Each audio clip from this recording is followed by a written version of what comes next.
Quando se fala de X-Men de Grant Morrison, as pessoas sempre se atêm mais aos arcos de Cassandra Nova e de Xorn, o que é bastante justo, são dois arcos excelentes, mas acaba passando batido outros arcos que o escritor fez e que também são de altíssima qualidade. Então, nesse primeiro vídeo analisando os novos X-Men do Grant Morrison, eu quero falar do arco Geração Sem Germes, que vai das edições 118 a 120 e apresenta o vilão John Sublime.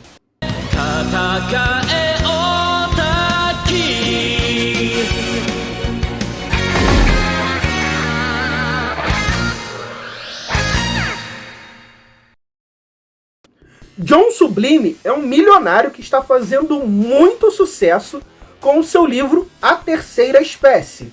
Ele está ganhando muitos fãs e está praticamente fundando uma igreja. No seu livro, que aparentemente é de autoajuda, diz que todo ser humano deveria ter o direito de implantar genes mutantes em si e assim criar uma nova espécie, criar uma espécie de terceira raça além da humano e da mutante, e trazer finalmente paz entre as duas raças. Segundo a propaganda de Sublime, tudo seria muito limpo.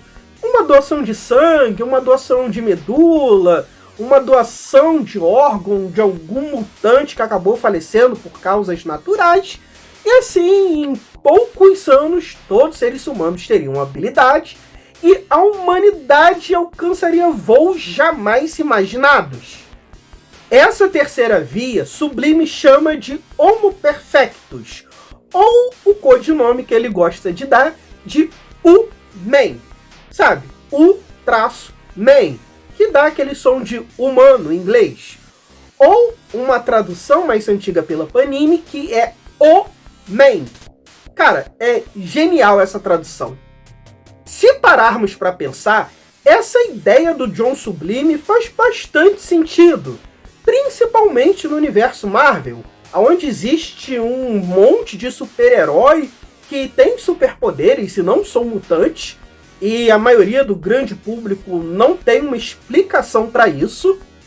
E apesar de que a grande maioria dos super-heróis Marvel ganharam poderes por conta de algum acidente, de algum super soro ou de algo do tipo, existe sim alguns super-heróis que ganharam superpoderes por conta, por exemplo, de uma transfusão de sangue. Um caso desse é a She-Hulk.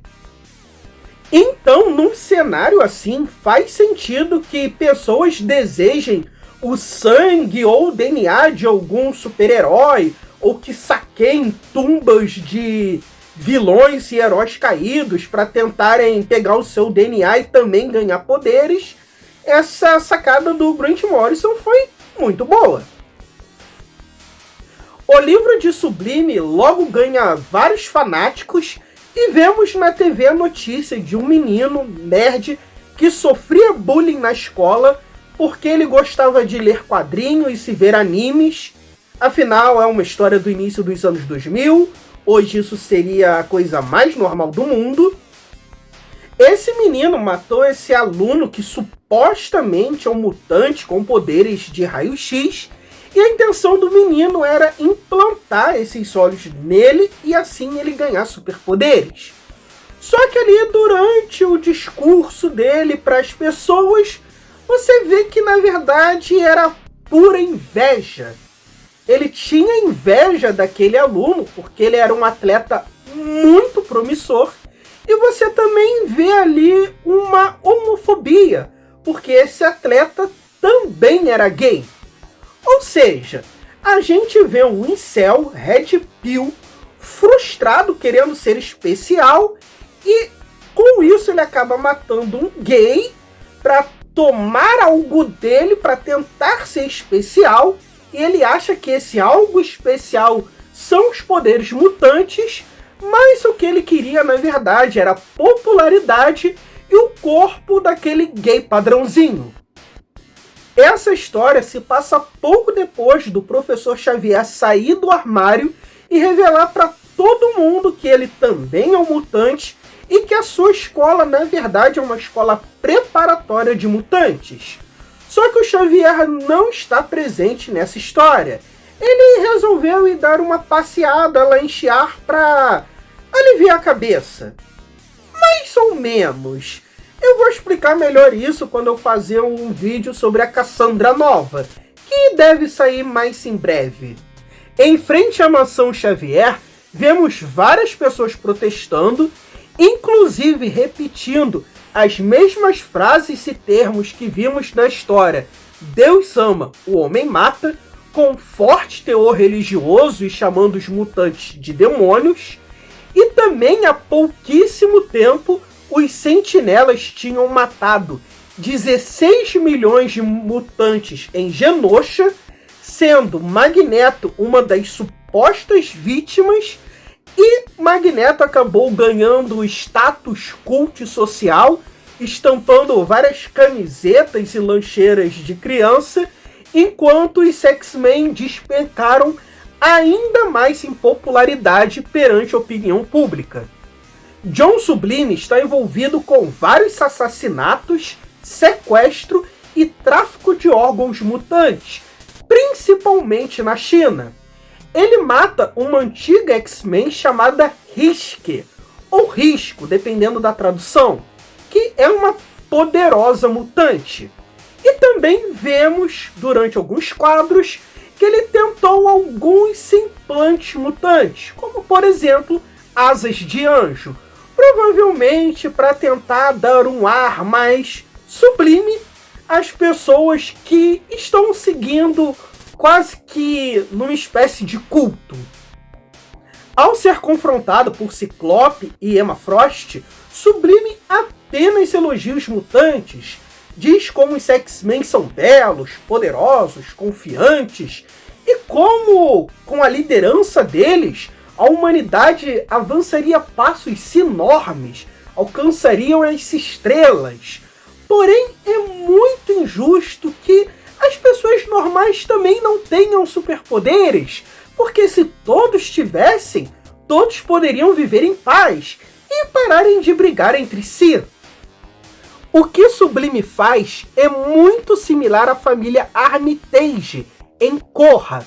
Claramente são racistas, mas nunca criticam pessoas de outra raça.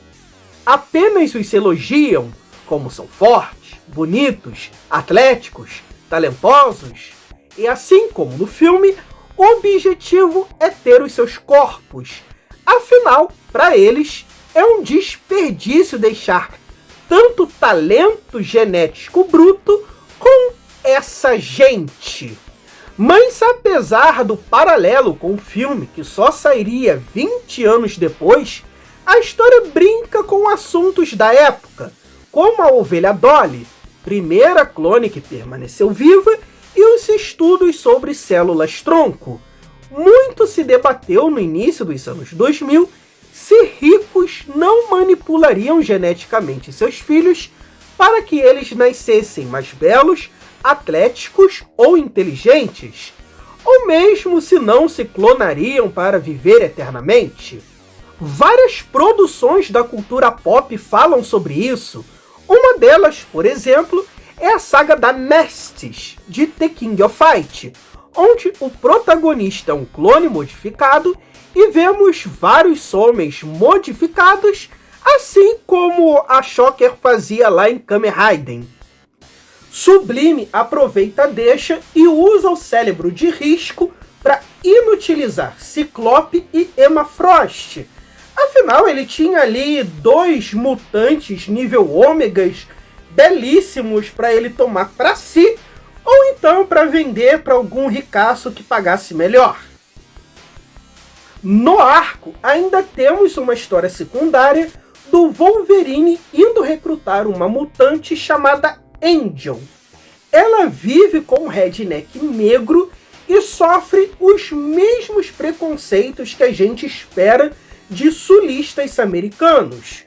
Só que, por eles serem negros, isso acaba causando uma estranheza pra gente, porque é sempre muito difícil retratarem negros como pessoas preconceituosas em ficção.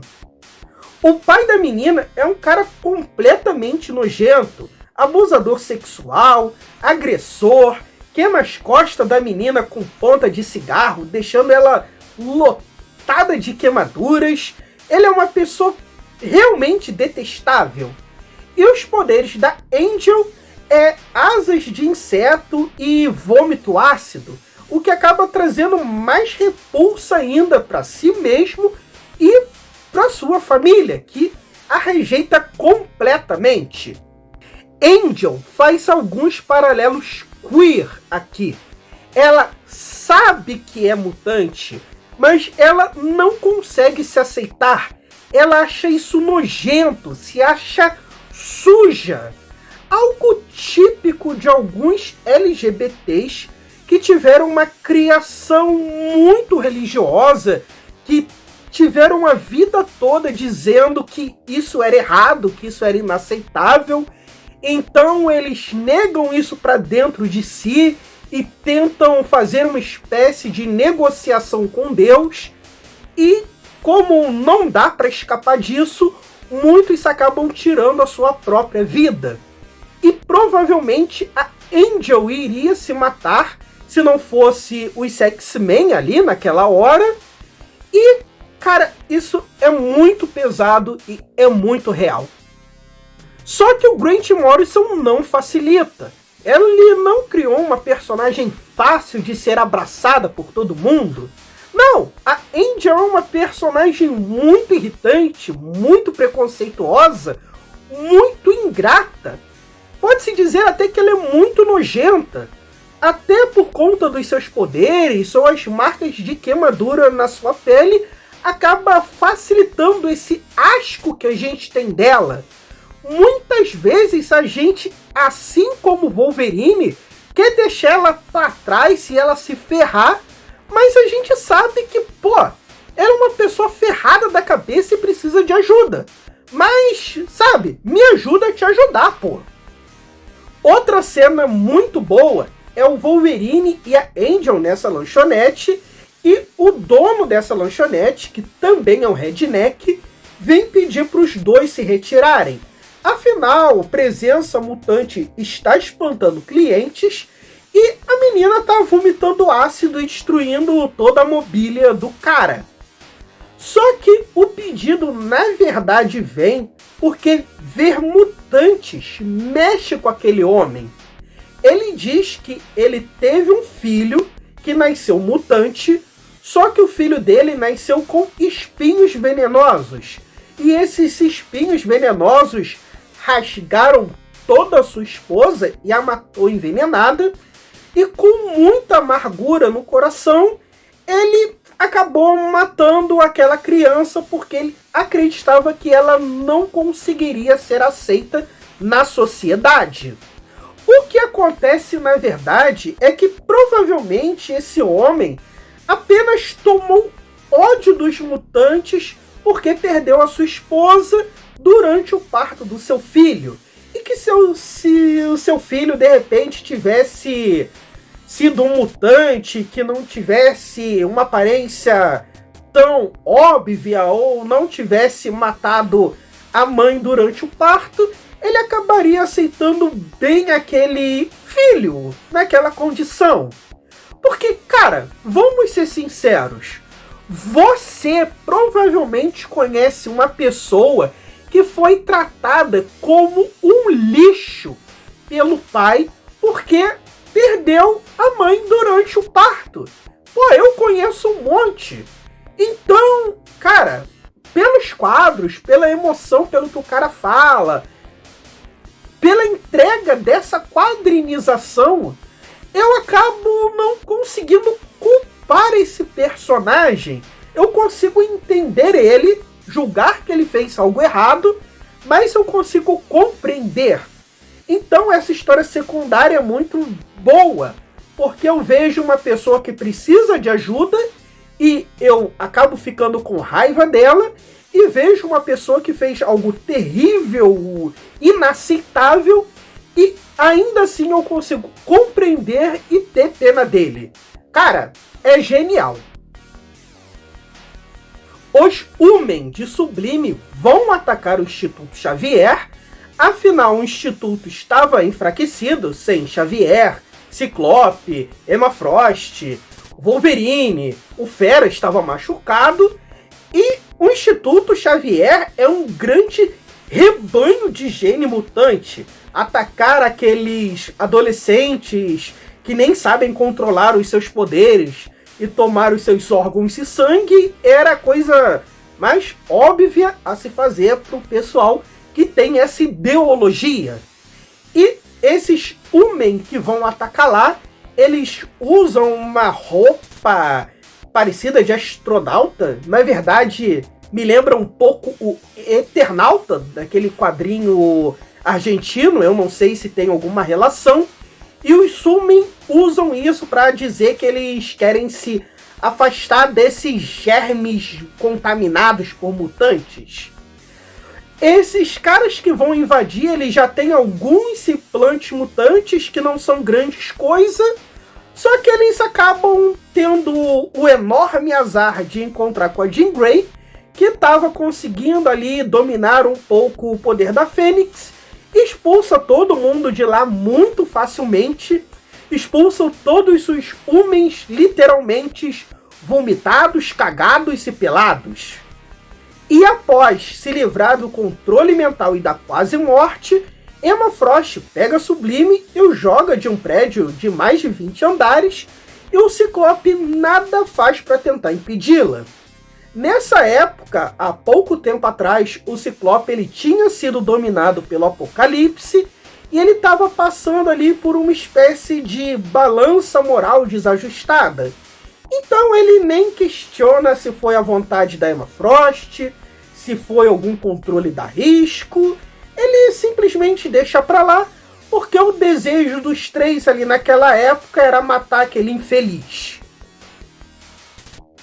Sei que Sublime é, na verdade, uma outra coisa, uma bactéria imortal que domina humanos, aquelas ideias doidas do Grant Morrison, mas eu quis me ater mesmo na mensagem desse primeiro arco. A inveja que se torna ódio, querer tanto ser aquilo e não poder, e já que não pode, ser violento com eles. Sublime quer poderes, afinal, supostamente nasceu privilegiado e com dinheiro, mas sem nenhum superpoder. O Incel queria ser como o atleta que matou, bonito, popular e com superpoderes, mas julgou ele impróprio para viver em sociedade por ser mutante e gay.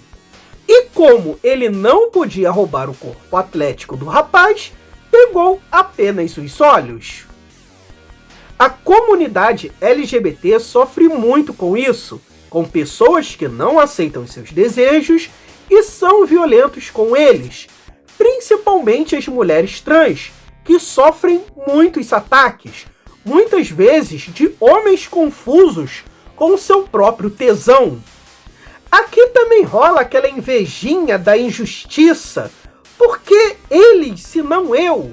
Claro, olhando apenas para os mutantes que, entre aspas, deram certo, como os X-Men, ninguém, por exemplo, vai querer ser um Morlock ou o João Feioso com 3 rostos na mesma cara, né? Esse papo eugenista, muito maquiado de uma espécie de racismo do bem, acaba ganhando muita força por conta da Senhorita Morello ou mesmo do sucesso do filme Corra. E você tem alguma dúvida que nessa realidade Marvel, o Elon Musk não iria pregar algo semelhante ao John Sublime? Ou que o Jeff Bezos iria se clonar por toda a eternidade para ver se assim ele consegue gastar toda a sua fortuna?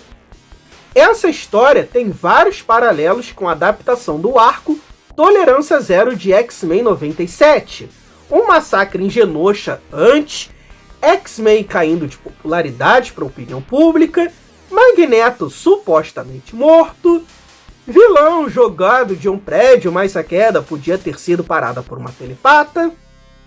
X-Men vem tentando trazer uma terceira via desde a fase do Chris Claremont. Primeiro foram os carniceiros, humanos com partes robóticas que caçam mutantes.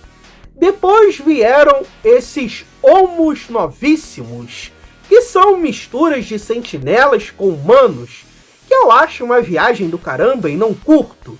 E por fim, esse Homo Perfectus, que acho a melhor ideia que tiveram, mas bem pesado, pois isso é bem próximo da nossa realidade. Afinal, quantas pessoas menos favorecidas não são assassinadas para dar um novo rim para aquele ricaço bêbado, hein? Bom, gente, é isso. Não esqueçam de curtir, compartilhar, se inscrever, comentar, mandar esse vídeo para 5 pessoas, não é esquema de pirâmide, é marketing multinível. Cogite ser um membro aqui do canal por apenas R$ 7,99, que você terá conteúdos exclusivos. Eu sei que eu tô devendo isso há um tempão, mas, sabe, tô enrolado, tendo minha vida, tendo meu emprego, cuidando de mãe doente. E eu vou tentar deixar o link dos novos X-Men do Grant Morrison lá pela Amazon. Compre por ele, qualquer coisa, compre pelo nosso link da Amazon. Não tem dado muito certo deixar esses links, eles sempre têm falhado. Eu não sei porquê, já tentei resolver, mas se conseguirem, dê lá essa força. Isso aí, até a próxima.